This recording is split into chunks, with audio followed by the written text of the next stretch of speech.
శ్రీగురుభ్యో నమః. శ్రీ మహాగణాధిపతయే నమః. శ్రీ సరస్వతీ నమః. భక్తులారా, సత్సంగంలో భాగంగా ఇప్పుడు మనం భాగవత మహాపురాణం నుండి కొంత భాగం పారాయణ చేసుకున్నాం.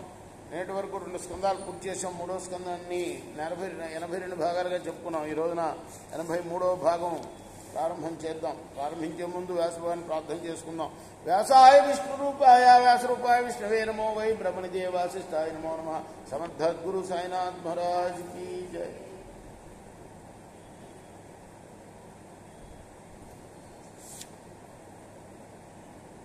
అమ్మ దేవహూతి కపిల మహర్షి చెప్పిన, కపిలుడు చెప్పిన, తన కొడుకు చెప్పిన సాంఖ్యయోగాన్ని విన్న తర్వాత భక్తితో ఆయన దేవుడని నిర్ణయించుకొని ప్రార్థిస్తుంది. ఇంద్రియాలు, ఇంద్రియార్థాలు, మనస్సు, పంచభూతాలు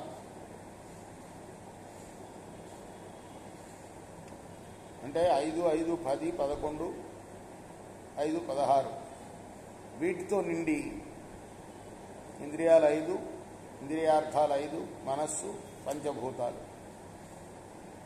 వీటితో నుండి సమస్త జగత్తుకు బీజభూతమై సత్వరజస్తమో గుణ ప్రవాహానికి మూల కారణమై నారాయణుడు అనే నామంతో నీ దివ్య మంగళ విగ్రహం తేజరిల్లుతూ ఉంటుంది. అటువంటి నీ కళ్యాణమూర్తిని నీ నాభి కమలం నుండి జన్మించిన చతుర్ముఖుడే సాక్షాత్తుగా సందర్శించలేక ఎలాగో తన మనస్సులో మాత్రం కనుగొనగలిగాడు. ప్రత్యక్షంగా చూడలేకపోయాడు, కానీ మనస్సులో మాత్రం దర్శించగలిగాడు. అలా చూచి నీ అనుగ్రహం వల్ల అనేక శక్తులను తనలో వ్యక్తీకరించుకొని వేల కొలది శక్తులతో కూడిన వాడై ప్రవాహ రూపమైన ఈ విశ్వాన్ని సృజింపగలుగుతున్నాడు. సృష్టి సంబంధమైన సర్వ కార్యాలను కూడాను నిర్వహింపగలుగుతున్నాడు. మహాప్రళయ సమయంలో సమస్త భువన సముదాయాన్ని నీ ఉదరంలో పదిలంగా దాచుకుని మహాసాగర మధ్యంలో మర్రి ఆకు పాన్పు మీద మాయా శిశువు పోయి ఒంటరిగా శయనించు ఉంటావయ్యా నువ్వు. ఓ మహానుభావ, అలా వటపత్ర సాయివైన నీవు లీలగా నీ కాలి బొటన వ్రేలిని నోటిలో ఉంచుకొని అందరి అమృతాన్ని ఆస్వాదిస్తూ ఉంటావు. అటువంటి ఆదినారాయణమూర్తివైన నీవు నీ పూర్వపుణ్య విశేషం వల్ల ఇప్పుడు నా పూర్వపుణ్య విశేషం వల్ల ఇప్పుడు నా కడుపును పుట్టావయ్యా. ఆ విధమైన పరబ్రహ్మవి అయిన నీవు, పరమాత్మ స్వరూపుడమైన నీవు అవతారాల మీద ముచ్చనబడి రఘురామచంద్రుడిగా, కృష్ణప్రభువుగా, వరాహస్వామిగా, నరసింహమూర్తిగా ఆకారాలు ధరించి దుష్ట శిక్షణం, శిష్ట రక్షణం చేస్తావు. ఉత్తమ ధర్మమునందు ప్రవృత్తమైన చిత్తం గల భక్తులకు జ్ఞాన దృష్టిని ప్రసాదించడం కోసం వాసుదేవ, సంకర్షణ, అనిరుద్ధ, ప్రద్యుమ్న వ్యూహాలను అవలంబించి ప్రవర్తిస్తావు. అనగుణవి, అనంత కళ్యాణ గుణ సంపన్నుడు అయిన నీ మహత్యాన్ని అభివర్ణించడం చతుర్ముఖుడికి, చతుర్వేదాలకు కూడా సాధ్యం కాదంటే ఇక నేనెంత దాన్ని స్వామి? 1000 మాటలు ఎందుకు? నిన్ను తెలుసుకొని సన్నుతించడం నాకు శక్యం కాని పనయ్యా. అంతేకాదు, ఓ జ్ఞానస్వరూప, మంగళకరమైన నీ నామాన్ని స్మరించిన 10 మందితో కలిసి పాడిన దరిద్రులు సైతం శ్రీమంతులవుతారు. అంతేకాదు, విచారించి చూస్తే అటువంటి వారు అగ్నిష్టోమం మొదలైన యజ్ఞాలు చేసిన వారికన్నా కూడా పరిశుద్ధులవుతారు.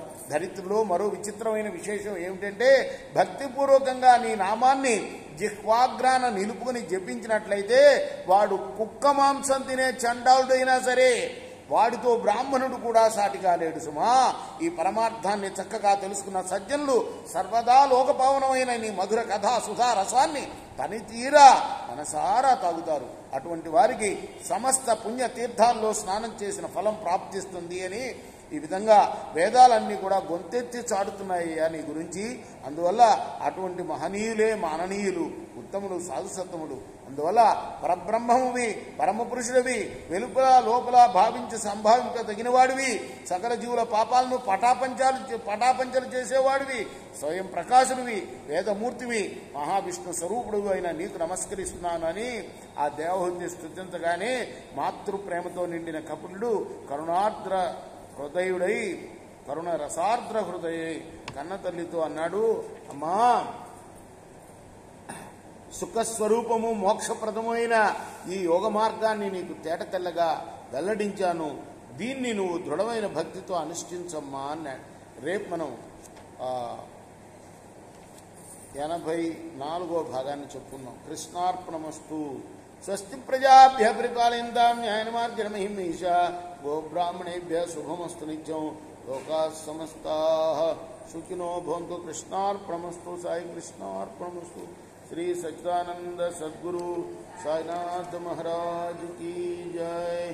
चेकोरा हारती गो सद्गुरुनाथ देवा साईनाथ. पांच भौतिक तत्व